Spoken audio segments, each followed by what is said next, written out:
Hello everyone, welcome to my YouTube channel Bio Master Aastha पर हम आपको स्वागत करते हैं। तो आज हम आपको बताएंगे सेल यानी कोशिका के बारे में। कोशिका जिसका बायोलॉजिकल नाम है साइटो। बायोलॉजिकल नाम कोशिका का साइटो यानी सेल, इंग्लिश में इसको बोलते हैं सेल, हिंदी में बोलते हैं कोशिका। तो इसका मैंने बताया सबसे पहला कि बायोलॉजिकल नेम जो है साइटो, और ये सेल का जो अध्ययन होगा ये क्या कहलाएगा, तो साइटोलॉजी कहलाएगा। सेल का अध्ययन साइटोलॉजी कहलाएगा। और इसके जो जनक थे यानी कि कोशिका की खोज किसने की थी, तो कोशिका की खोज किए थे रॉबर्ट हुक, और वो 1665 ईस्वी में किए थे। कोशिका की खोज रॉबर्ट हुक ने 1665 ईस्वी में किया, और दोनों ने कौन सी कोशिका की खोज की, मरी हुई कोशिका की खोज की। पर कोशिका तो थी वो बकायदा मरी हुई थी, मतलब तो पर कोशिका की सर्वप्रथम खोज रॉबर्ट हुक ने 1665 ईस्वी में किया। कोशिका का अध्ययन साइटोलॉजी, उसका जो बायोलॉजिकल नेम साइटो।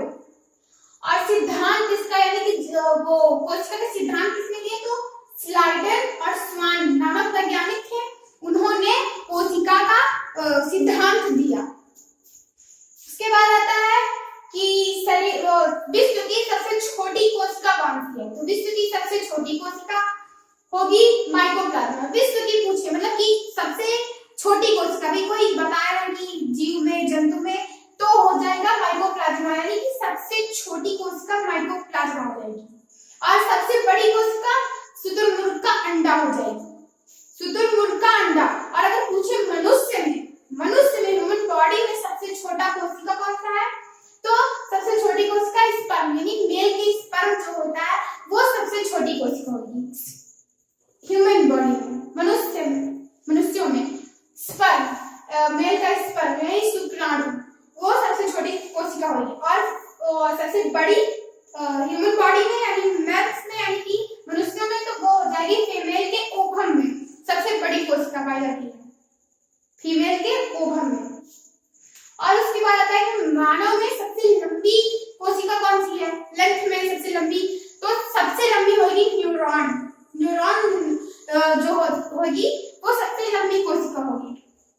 इसका कोशिका विभाजन नहीं होता है, इस माइंड में पाई जाती है, इसका कोशिका विभाजन नहीं होता है, ठीक। और इसके आगे सबसे तेज विभाजन कहाँ पे होता है, तो सबसे तेज विभाजन लीवर में होता है। मैंने बताया था पहले भी, इसके पहले वाले वीडियो में शायद लीवर वाले चैप्टर में मैंने बताया था कि सबसे ज्यादा जो है विभाजन कौन सी कोशिका में होता है, लीवर में।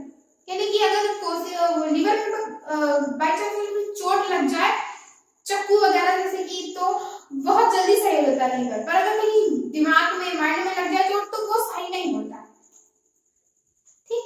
जैसे कि कोई किसी के सर पे एक्सीडेंट हो गया, वो गिर गया, तो सही नहीं होता, वो कोमा में चला जाएगा, या फिर कोई नस याददाश्त कमजोर हो जाएगी, कोई ना कोई प्रॉब्लम हो जाता है, क्योंकि सर में चोट लगता है ना, तो वो सही नहीं होता।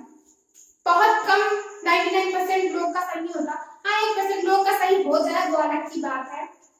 बाकी सब में जो कोशिका विभाजन नहीं होता, न्यूरॉन जो होती है सबसे लंबी होती है, सब में पाई जाती है, इसका कोशिका विभाजन नहीं होता है। कोशिका विभाजन ही नहीं होगा भाई, जब एक कोशिका है कोशिका विभाजन होता है, बताओगा ना, जैसे एक कोशिका है उसका जब 2 हो जाएंगी, फिर 2 से फिर अलग से अलग तो बढ़ती जाएगी, जब कोशिका विभाजन ही नहीं होगा। और अगर वही मर गई कोशिका तो फिर तो कहाँ से होगा काम। इसलिए तो सबसे तेज विभाजन लीवर में होता है, सबसे तेज विभाजन लीवर में होता है, और सबसे कम न्यूरॉन में होता है। न्यूरॉन कोशिका में बहुत ही कम, यानी नगर में समझ लो नहीं होता।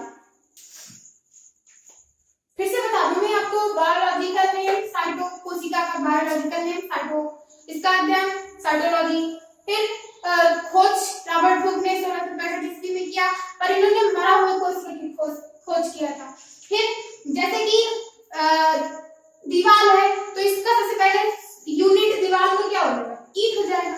ईंट के बाद दीवार बनेगी, दीवार के बाद कमरा बनेगा, उसके बाद फिर घर बनेगा। उसी प्रकार से जैसे कि कोशिका आएगी, कोशिका से बनेगा ऊतक, और ऊतक से बनेगा अंग, और अंग